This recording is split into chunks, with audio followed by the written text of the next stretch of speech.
The fear of Ebola is fraying nerves and ringing false alarms across the country. In Southern California, a section of Southwestern College was unnecessarily closed over an Ebola scare Thursday. In Texas and Ohio, elementary schools were closed out of an abundance of caution after possible connections to the flight that nurse Amber Vincent took before testing positive. And in Missoula, Montana, the site of one of 4 hospitals in the country with a specialized isolation unit, there's fear that Ebola patients may be coming. It's a very scary disease, and I would not like to see a bunch of people coming to Missoula with it. Yeah, obviously people are scared of anything new.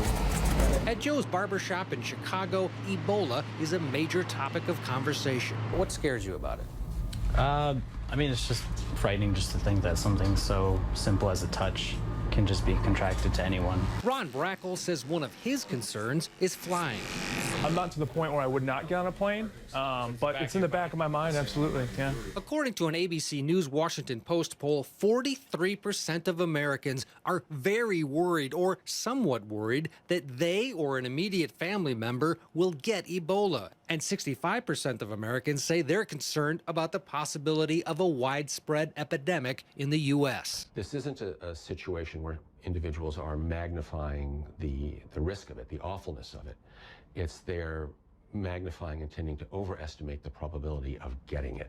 Dr. Mark Reinecke is a psychiatry professor at Northwestern University. He says even though the odds of getting Ebola are minuscule, it's natural for people to fear it. It does make sense for us to be scared of it, to have a natural anxiety, just as you would if you saw a bus coming to you as you were crossing the street. And while one probably has a much better chance of getting hit by a bus than getting Ebola, Americans continue to worry.